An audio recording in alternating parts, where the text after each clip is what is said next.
نورانیت کا اندازہ نہیں. مسلمان کو مسجد کی نورانیت کا اندازہ نہیں ہے. اگر مسلمان مسجد کی نورانیت محسوس کر لے مسجد سے باہر نکلنا کبھی پسند نہیں کرے گا. باہر کے ماحول کی ظلمتوں کا مسلمان کو اندازہ نہیں ہے. اور میں آپ سے عرض کروں, میں توجہ سے بات سننا, باطل کی خصوصی کوشش ہدایت کے میدان کے اطراف میں بازاروں کا سجانا ہے. باطل کی خصوصی کوشش. آپ دیکھو جتنے ہدایت کے مراکز ہوں گے اس کے اطراف میں آپ کو بڑے بڑے بازار ہیں. حرمین شریفین ابدی ہدایت کے مراکز ہیں. آپ کو ایسا بازار ملے گا حرمین شریفین کے اطراف میں جیسا بازار پوری دنیا میں کہیں گے. جتنے ہدایت کے مراکز آپ دیکھ لو, آپ کو ہر مرکز کے اطراف میں بازار ملے. اور ہمارے بیچارے ایسے بھولے نکلے کام کرنے والے, اللہ اکبر, کہتے ہیں ہاں بازار کی اجازت دے دو اور دکانیں لگانے کی اجازت دے دو, یہ ان کا کرایہ ملے گا ہمارا کام چلے گا, ان سے کرایہ ملے گا ہمارا کام چلے گا. ارے ان سے کرایہ تو لے لو گے لیکن خود بھی ہدایت سے محروم ہو جاؤ گے اور دوسروں کی ہدایت سے محرومی کا ذریعہ بن جاؤ. ان کی دکانوں کی ظلمتیں تمہاری مسجد کے اعمال کی نورانیت برباد کر. میں آپ کو بتاؤں میں کتنی ظلمت ہوتی ہے بازار کی. ایک بات میں آپ کو میں درخواست سب سنیں, نوٹ کریں اپنے پاس, کتنی ظلمت ہوتی ہے بازار کے ماحول میں. مولانا الیاس صاحب رحمۃ اللہ علیہ فرماتے تھے ایک آدمی اپنے گھر سے نکلے, سنو کون سے ہماری درخواست سننا, اپنے گھر سے نکلے, ایک عالم کی زیارت کی. اس کے گھر اور اس عالم کے گھر کے درمیان چند دکانوں کا چھوٹا سا بازار, ایسا فحش و منکر والا بازار نہیں, چند دکانوں چھوٹا سا بازار ہے. مولانا محمد الیاس صاحب رحمۃ اللہ علیہ فرماتے تھے یہ آدمی اپنے گھر سے نکل کر اس عالم کی زیارت کے لیے جا رہا ہے, درمیان میں چند دکانوں کا بازار ہے. اگر یہ ان بازاروں پر گزرتے ہوئے چوتھا کلمہ نہیں پڑے گا اس کے ایمان کے سلب ہونے کا خطرہ ہے. کہاں ہیں آپ؟ کہتے ہیں کیا ضرورت مسجد میں لانے کی. دیکھو میں آپ سے ادباً عرض کر رہا ہوں, میں سارا مجمع اس بات کو محفوظ کر لے, اللہ کے واسطے کبھی بھی انبیاء اور صحابہ کے عمل میں کبھی اعتراض مت کر لے. کہتے کیا ضرورت ہے مسجد میں لانے کی. ارے میں آپ سے پوچھتا ہوں, مخلوق کے گھر میں لائے بغیر مخلوق سے تعلق قائم نہیں ہوتا ہے, اللہ کے گھر میں لائے بغیر اللہ کے ساتھ سے تعلق کیسے قائم ہوتا ہے؟ میرا دوستوں محفوظ کرنے یہ بات, اللہ کی قسم کھا کے یہ بات کہی جاتی ہے, جس مسلمان کا تعلق مسجد سے نہیں ہے اس کا تعلق اللہ کی ذات سے نہیں. جس مسلمان کا تعلق مسجد سے نہیں اس کا تعلق اللہ کی ذات سے نہیں. مولانا یوسف صاحب رحمۃ اللہ علیہ فرماتے تھے مسلمان کو مسجد کی نورانیت کا اندازہ نہیں ہے. اگر مسلمان مسجد کی نورانیت محسوس کر لے مسجد سے باہر نکلنا کبھی پسند نہیں کرے. باہر کے ماحول کی ظلمتوں کا مسلمان کو اندازہ نہیں ہے. اگر باہر کی ظلمتیں محسوس کر لے مسلمان کبھی باہر کے ماحول میں رہنا پسند نہیں کرے گا. ہمیں اندازہ نہیں ہے پیارے بھائیوں, باہر کی ملاقاتوں کی باتیں, باہر کے ملاقاتوں کے تذکرے اور باہر کی ملاقاتوں کے بیانات اور مذاکرات اتنی رکاوٹیں ہوتی ہے چاروں طرف. آپ دیکھو فرشتوں کی شمولیت کے لیے اتنی رکاوٹیں ہوتی ہے, فرشتے شامل ہوتے ہی نہیں ہیں. ہدایت کا نزول دنوں میں کیسے ہو, یہاں تصویر پڑی, وہاں تصویر پڑی, وہاں تصویر پڑی. مولانا عمر صاحب رحمۃ بہت مزے کی بات کہتے ہیں, سنو مولانا عمر صاحب رحمۃ اللہ بہت مزے کی بات, اللہ گھڑی کے رحمت فرماتے تھے گھڑیاں ہوتی ہے واٹر پروف, لوگ کہتے ہیں اس میں پانی داخل نہیں ہوتا ہے. کپڑے ہوتے ہیں فائر پروف, کیا اس کو پہن کر بڑے سے بھیانک آگ میں چلے جاؤ ایک ذرہ آپ کا نہیں چلے گا. وہاں فرماتے تھے کہ گاڑیاں واٹر پروف ہوتی ہے, کپڑے فائر پروف ہوتے ہیں, ہمارے محلے فرشتے پروف ہیں, کوئی فرشتہ مت آنا. یہاں تصویر, وہاں تصویر, وہاں تصویر, وہاں تصویر, فرشتے آئیں گے کیسے؟ اللہ اکبر. نبی کریم صلی اللہ علیہ وسلم کے ہوتے ہوئے آپ کے گھر میں جبریل السلام داخل نہیں ہو رہے ہیں، جبریل اندر آ جائیں، اللہ کے نبی نہیں، آپ کے گھر میں تصویر ہے، جس گھر میں تصویر وہاں داخل نہیں ہوتے ہیں۔ آپ علیہ السلام کے ہوتے ہوئے فرشتے گھر میں داخل نہیں ہو رہے ہیں، ہم باہر گھنٹوں ملاقاتیں کرتے رہتے ہیں، چاروں طرف تصویریں پڑی ہوئی ہے، تصویریں لگی ہوئی ہے، ہماری ملاقاتوں میں فرشتے داخل ہے ہی نہیں۔ ان فرشتوں میں ہدایت، ان مجلسوں میں، ان مذاکرات میں ہدایت کا نزول کیسے؟ مولانا غیاث صاحب رحمۃ اللہ علیہ فرماتے تھے ایسے نکالو مسجد کے باہر کے ماحول سے، ایسے جلدی سے نکالو جیسے جلتے ہوئے کو آنکھ سے نکالتے ہو، ڈوبتے ہوئے کو پانی سے نکالتے ہو، ایسے نکالو باہر غفلت کے ماحول سے نکال کر لوگوں کو مسجدوں کے ماحول میں لاؤ۔ اللہ نے مسجد کے ماحول میں یہ کشش رکھی ہے، ایسے قلوب جو ہدایت سے انتہائی بیزار، اللہ کی ذات عالی سے انتہائی بعید، آخرت کے انکار جن کے دلوں میں، اور شیطانی صفات رکھنے والی زندگیاں، اور جو ہدایت میں رکاوٹیں بنے ہوئے ہیں، اور جو اپنے جو گمراہی پر ہر حال میں اٹل رہنے والے ہیں، ان لوگوں کو اللہ کے نبی صلی اللہ علیہ وسلم مسجد کے ماحول میں رکھتے تھے۔ مسجد کا ماحول ان کے دلوں کی سختیاں دور کر دیتا۔ ثمامہ ابن عفال بڑے سخت قسم کے، بہت مشکل سے صحابہ کے قبضے میں، صحابہ نے سوچا کہ ان کو ختم کریں، کہا نہیں، اللہ کے نبی کے پاس لے جائیں، مسجد کے ماحول میں لے جائیں، کیونکہ ہلاکت مقصود ہے، ہدایت ہلاکت مقصود نہیں ہے، ہدایت مقصود ہے۔ ہلاکت مقصود نہیں ہے، ہدایت مقصود ہے۔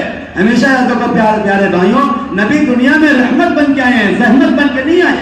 وما ارسلناک الا رحمۃ للعالمین، انبیاء اور صحابہ کا خروج، آپ علیہ السلام اور صحابہ کا اللہ کے راستے میں نکلنا لوگوں کو جہنم میں پہنچانے کے واسطے نہیں تھا، لوگوں کو جہنم سے بچانے کے لیے تھا، ہلاکت کے واسطے نہیں پھرتے تھے۔ نبی اور صحابہ ہلاکت کے واسطے نہیں پھرتے تھے، نبی اور صحابہ ہدایت کے واسطے پھرتے تھے، لوگوں کو جہنم سے بچانے کے لیے پھرتے تھے۔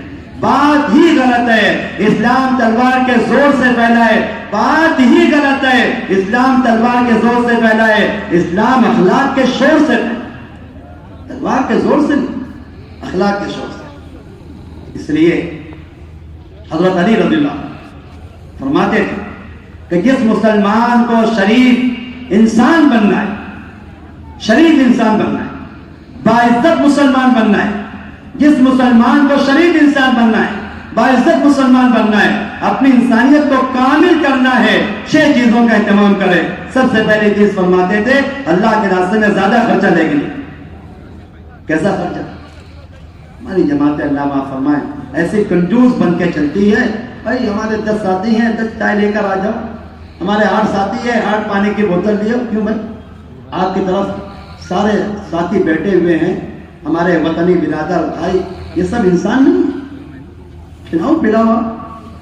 سچی عرض کرتا ہوں پیارے بھائیوں، 2 چیزیں رکاوٹیں بنی ہوئی ہے، ساری دنیا کے قوموں کو ہدایت قبول کرنے میں 2 چیزیں رکاوٹیں بنی ہے، دلوں کی تنگی، ظاہری بداخلاق، 2 چیزیں رکاوٹ بنی۔ اگر مسلمان اپنے دلوں میں وسعت پیدا کر لے، مسلمان اپنے قلوب میں وسعت پیدا کر لے اور اپنے اخلاق میں عظمت اور بلندی پیدا کر لے، دنیا کی قوموں کو اسلام کے علاوہ کہیں ملجا اور کہیں ماوا اور کہیں پناہ کی جگہ نہیں ملے گی، لوگ دوڑ کے آئیں گے ہدایت قبول کرنے۔ زیادہ خرچہ لے کے نکلو۔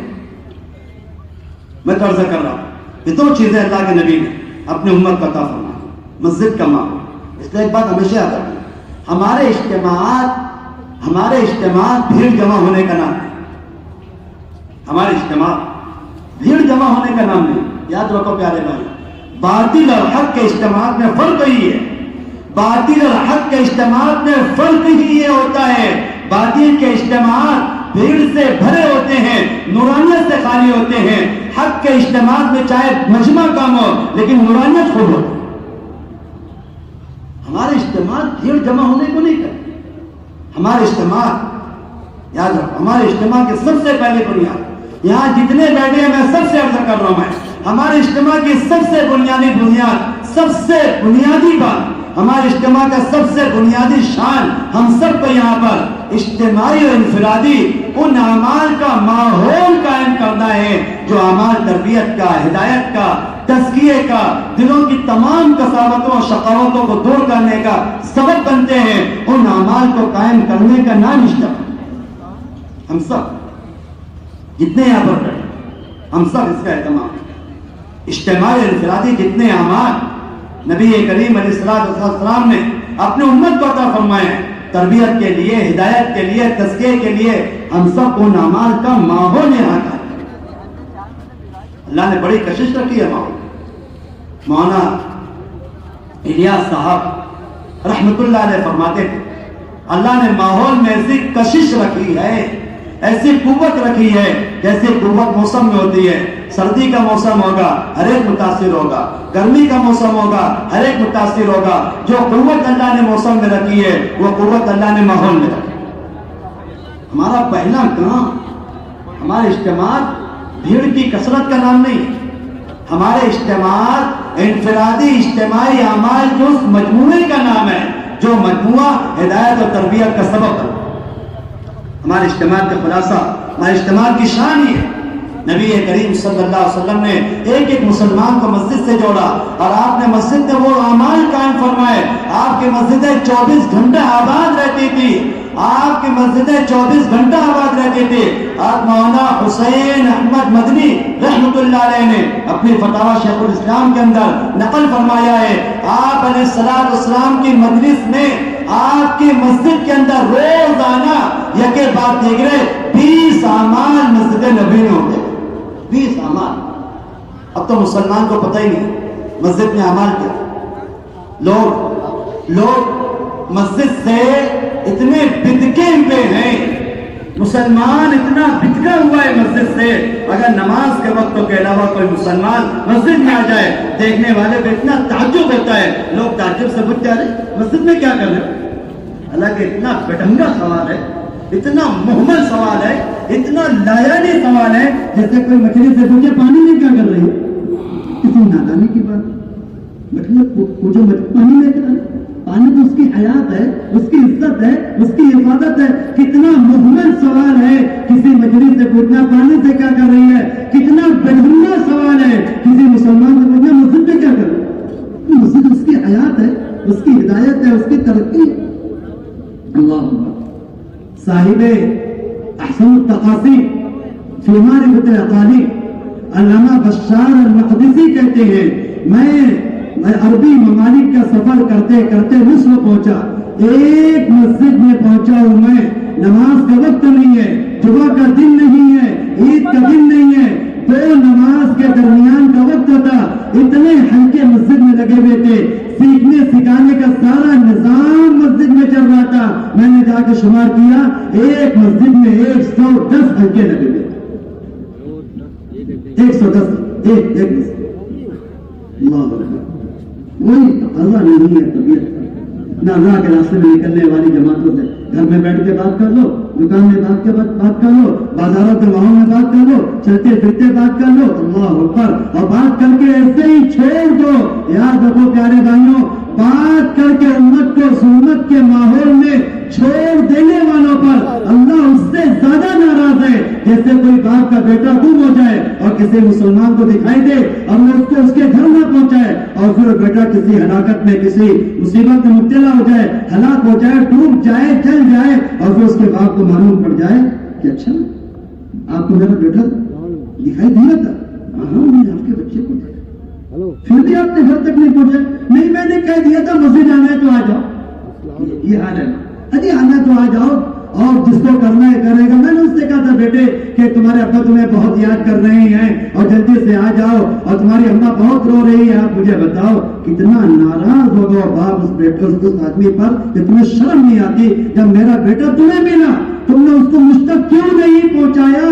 باپ اس پہ ناراض ہوگا، اس سے زیادہ اماں ناراض ہے اس مسلمان پر جو بات کر کے لوگوں کو مسجد کے باہر چھوڑ دے۔ ہمیں کیا کرنا؟ ہمارا کام پہنچا دیا، ہم نے بات پہنچا، بات پہنچانے کے مکلف نہیں ہے، ماحول کے بدلنے کے مکلف ہے، بات پہنچانے کے مکلف نہیں ہے۔ من رأى منكم منكرا فليغيره بيده، بات پہنچانے کی ذمہ داری نہیں ہے، ماحول بدلنے کی ذمہ داری ہے۔ ہے. مولانا الیاس صاحب رحمۃ اللہ علیہ فرماتے تھے, سنو بہت عجیب بات ہے, مولانا الیاس صاحب رحمۃ اللہ علیہ فرماتے تھے منکرات کی لذت جو مسلمانوں کے دل میں بیٹھی ہوئی ہے اور مسلمانوں کے اعضاء میں منکرات پر جرأت اور قوت جو مسلمان کی زندگی کا جز بنی ہوئی ہے, یہ سب منکر کے ماحول کی وجہ سے. اس ماحول سے نکالو. میں عرض کر رہا ہوں, اللہ نے مسجد کے ماحول میں وہ کشش رکھی, وہ نورانیت رکھی ہے, وہ قوت رکھی ہے جو بڑے بڑے فاسق اور فاجر اور بڑے پتھروں سے زیادہ اور لوہوں سے زیادہ سختی جن کے دلوں میں ہوتی ہے, ایسے دلوں کو حق اور ہدایت کی جانب متوجہ کر دے. اللہ تعالیٰ نے ایسے کشش مسجد کے ماحول میں. اس لیے ساری جماعتیں ہم سب کے سب یہ طے کریں کہ جس مسلمان پر نگاہ پڑ جائے سب سے پہلے فکر اور کسی طرح اس کو مسجد کے ماحول میں لے کر آئے. پہلے کیسے اس کو مسجد, بس آپ مسجد کے ماحول میں لے کر آ جاؤ, اللہ خود اس کا اکرام کرے. یاد رکھو پیارے بھائیوں, ہمارے اجتماع میں آنے والا ایک مسلمان بھی ایسا نہیں ہونا چاہیے جو ہماری مجلس میں شرکت کیے بغیر چلائے.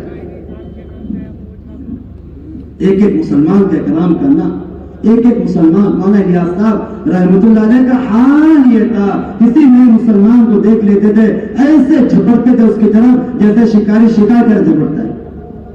ہم نظام الدین میں عصر کی نماز پڑھ کے فارغ ہوئے, حضرت مجمع کی طرف متوجہ ہوئے, ارے ارے اس کو پکڑو, اس کو پکڑو. ہم فوراً دوڑے ہم. ایک آدمی پینٹ شرٹ 90 بال, چہرہ خلاف سنت, گئے سلام کیا, مصافحہ کیا. کہاں کیا؟ معلوم ہوا فلسطین کے رہنے والے. اللہ مسلمان. اب اس کو لے کر آئے, اس کا اکرام کیا, اس کا استقبال کیا, اس کو ہدیہ پیش کیا. کیا فلاں نام ہے, 25 سال سے دلی میں رہتا ہے, پہلی مرتبہ مسجد میں. میری حضرت نے کہا اس کو لے کر جاؤ. سارا نظام الدین اس کو لے, ہم اس کو لے کے گئے, عربوں سے ملاقات کرائے, ریاض والوں سے, کویت والوں سے. اس نے کہا میرے 5 بچے ہیں, 5. پہلی مرتبہ کسی مسلمان نے مجھ سے ملاقات کی ہے, میں ان سب کو لے کے یہاں پر آؤں گا. ہم لے گئے حضرت کے. حضرت نے کہا مجھ سے کہنے لگے دیکھو نئے سے نئے مسلمان کو دیکھ کر ایسے لپکا کرو جیسے شکاری شکار کو دیکھ کے لپکتا. یاد رکھو پیارے بھائیوں, ایک مسلمان کو بغیر دعوت کے چھوڑ دینا, سنو ہماری بات, ایک مسلمان کو بغیر دعوت کے چھوڑ دینا, چاہے اپنے انفرادی عبادات کی مشغولی میں کیوں نہ ہو.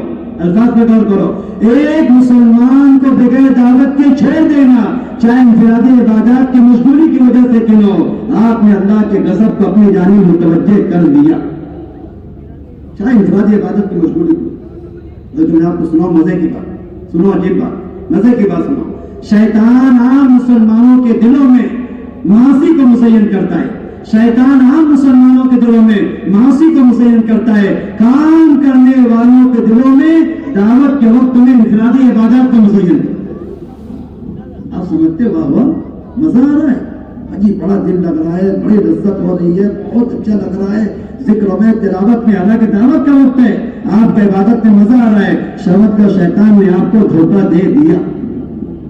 دعوت کے وقت میں انفرادی عبادت کی لذت اللہ کا اکرام نہیں ہے بلکہ شیطان کا وسوسہ ہے کہ شیطان آپ کو اس عبادت سے مجبور کر کر اس کی ہدایت سے آپ کو غافل کرنا چاہتا ہے.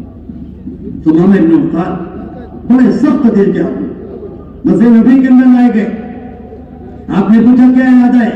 کہنے لگا اللہ کے نبی میں بہت سخت دل آدمی, آپ کی بات کا اور آپ کی دعوت کا مجھ پر کوئی اثر ہونے والا نہیں ہے.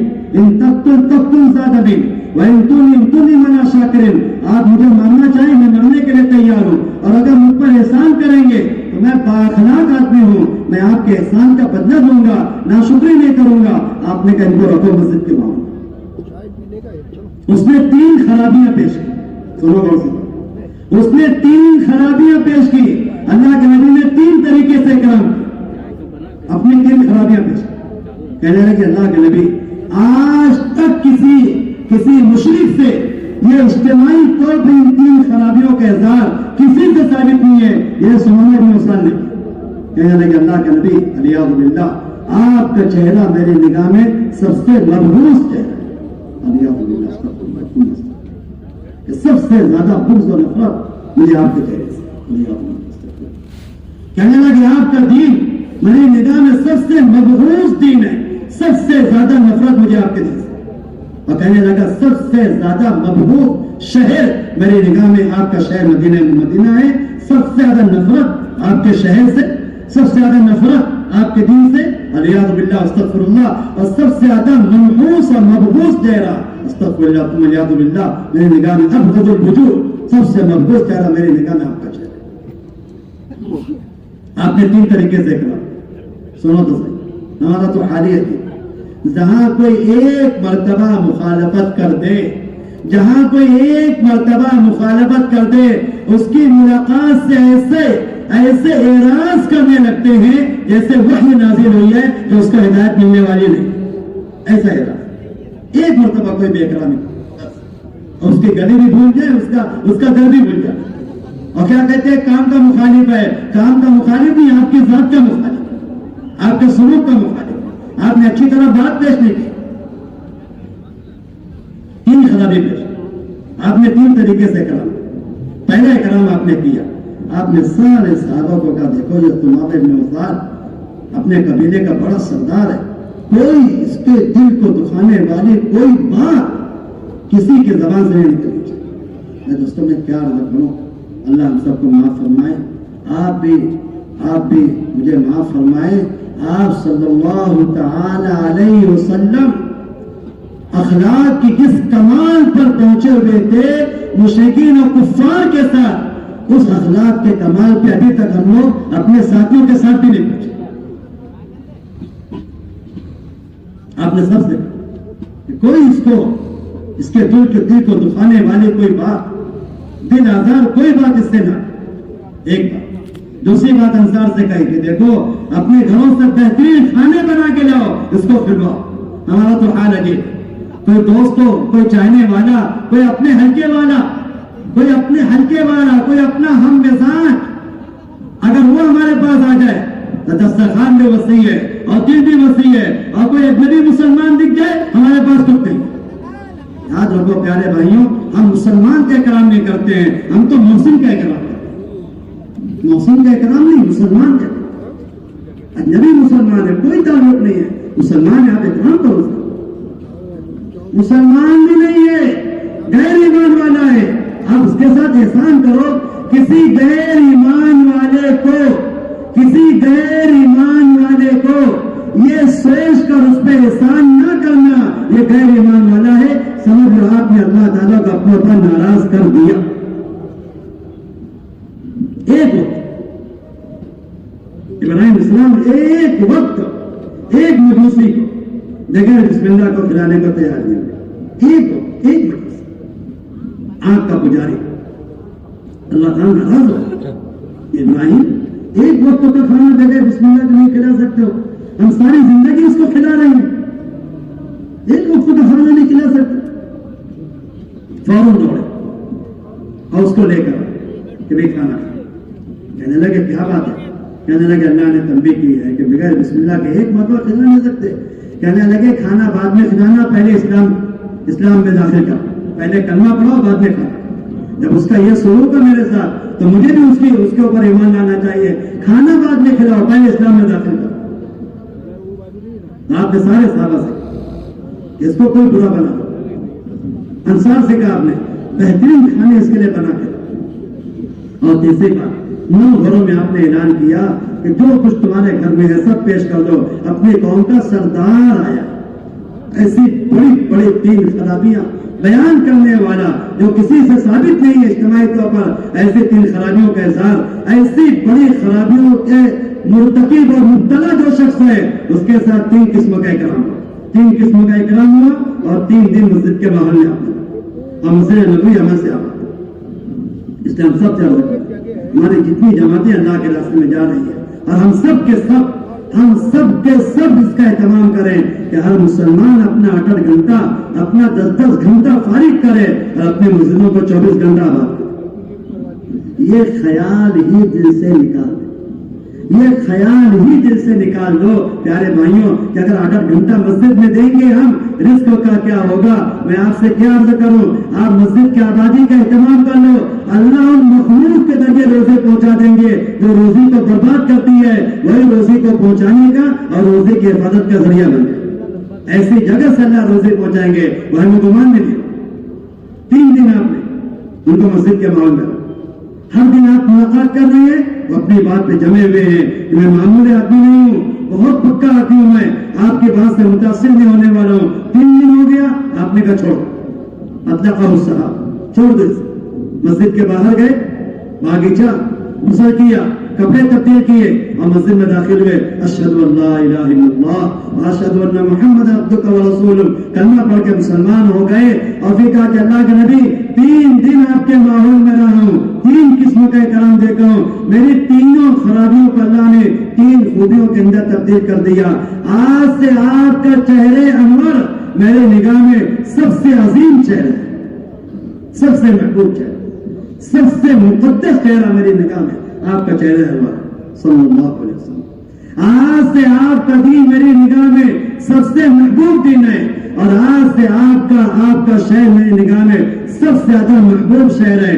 3 دن مسجد کا قیام، 3 قسم کا اکرام، 3 بڑے بڑے رسیدوں کو 3 خصلہ اور شملہ کے اندر تبدیل کر دیتا ہے۔ اللہ نے مسجد کے ماحول میں کشش رکھی، اس لیے ہم سب سے درخواست، سارا مجمع ہماری پہلی مسجد ہے، سارا مجمع اس کا عہد کرے، ہمیں 2 دن تک اس اجتماع گاہ میں اور پوری زندگی اپنی مساجد، اپنے گھروں کے اندر اجتماعی انفرادی اعمال کا وہ ماحول قائم کرنا ہے، ہر گھر میں، ہر مسجد میں، جن اعمال کے ذریعے اللہ پاک قلوب کو اپنی جانب اور حق کی جانب، ہدایت کی جانب متوجہ فرماتے ہیں، ان اعمال کو یہاں پر ہمیں قائم کرنا ہے اور ہر قسم کے نایانی سے اپنے آپ کو بچانا ہے۔ کہ جتنا ہمارے ہاتھوں میں نا سب یہ شیطان اور خناس، یاد رکھو یہ کوئی ہمارے حق میں خیرخواہ نہیں ہے، اس سے بڑا ہمارا دشمن کوئی نہیں، اس سے بڑا ہمارا دشمن کوئی نہیں، یہ کوئی ہمارا خیرخواہ نہیں ہے۔ اس نے تو عبادات کو، دعوت کو، ایمان کو، ایسی ساری چیزوں کی حقیقتیں برباد کر دی ہے۔ حضرت فرماتے ہیں لوگ رواجی آلات کی سہولتیں جانتے ہیں، رواجی آلات کی سنتیں نہیں جانتے ہیں۔ اگر اس کی سہولت 1 گنا ہے، اس کی سنتیں 99 گنا ہے۔ اپنی دعوت، اپنی عبادت، اپنا تعلیم و تعلق اور اپنے نفع خروج کو اس گندگی سے ہمارے ذمہ عموماً نظام الدین میں عمرہ سے مذاکرہ ہوتا ہے، شرے میں بیٹھا ہوا ایک خدا جانے لگا، آپ نے پوچھا کہاں جا رہے ہو؟ کہ تو عمرہ امیروں سے مذاکرہ کہنے لگے کیا مذاکرہ کرو گے؟ کچھ باتیں کہ ان سارے امیروں سے کہو، میں سب سے کہہ رہا ہوں ان سارے امیروں سے کہو اگر یہ اللہ کے راستے میں نکل کر اس گندگی کو استعمال کرتے ہیں اور اپنے ساتھیوں کو اس کے استعمال کی اجازت دیتے ہیں، اللہ ان سارے امیروں کا سخت حساب لے گا۔ دیکھا کہ 4 وعدے ان کو سنو، 4 وعدے ان کو سنو، جو اس گندگی کو لے کے نکل رہے ہیں اللہ کے راستے میں، ان کی جان برباد ہو رہی ہے، ان کا وقت برباد ہو رہا ہے، ان کا مال برباد ہو رہا ہے، اور ان کو حاصل کچھ نہیں ہوگا، نہ دین آئے گا نہ دعوت سمجھ میں، ان کا بدن اللہ کے راستے میں، ان کا دل جماعت سب گھر اپنی بچوں کے ساتھ۔ اللہ کے واسطے اس گندگی سے اپنی دعوت، اپنی عبادت، اپنی تعلیم و تعلم، اپنے نفع خروج کو محفوظ رکھو۔ ہم نہیں کہتے کوئی حرام و ناجائز ہے، یہ دنیاوی ایک چیز ہے، اس کو اپنی دنیا کے رکھو، اپنی دعوت، اپنے نفع خروج کو اس گندگی سے محفوظ رکھو۔ کیا میں تو عرض کر رہا ہوں 2 باتیں اللہ کے نبی، ایک مسجد کا ماحول اور دوسرا اللہ کے نبی علیہ السلام نے اپنی ہر امت کو داعی بنایا ہے، متحرک بنایا ہے۔ ہر مسلمان کی ذمہ داری اللہ کی عظمت، اللہ کی بڑائی، اللہ کی توحید کو بیان کرنے کی ہے۔ میرے دوستوں بزرگوں، اگر اللہ کی توحید کی دعوت نہیں دو گے، اللہ کا غیر کا تاثر دلوں سے نکلے گا نہیں۔ یاد رکھو، جب اللہ کے غیر کا تاثر دلوں سے نہیں نکلے گا، اللہ کی نعمتیں اللہ کے غیر کی طرف منسوب کرتے رہو گے، اور جو اللہ کی نعمتیں اللہ کے غیر کی طرف منسوب کرنے لگتا ہے وہی ارتداد اور گمراہی میں مبتلا ہوتا ہے۔ اس لیے میرے دوستوں، جان مال زندگی کا سب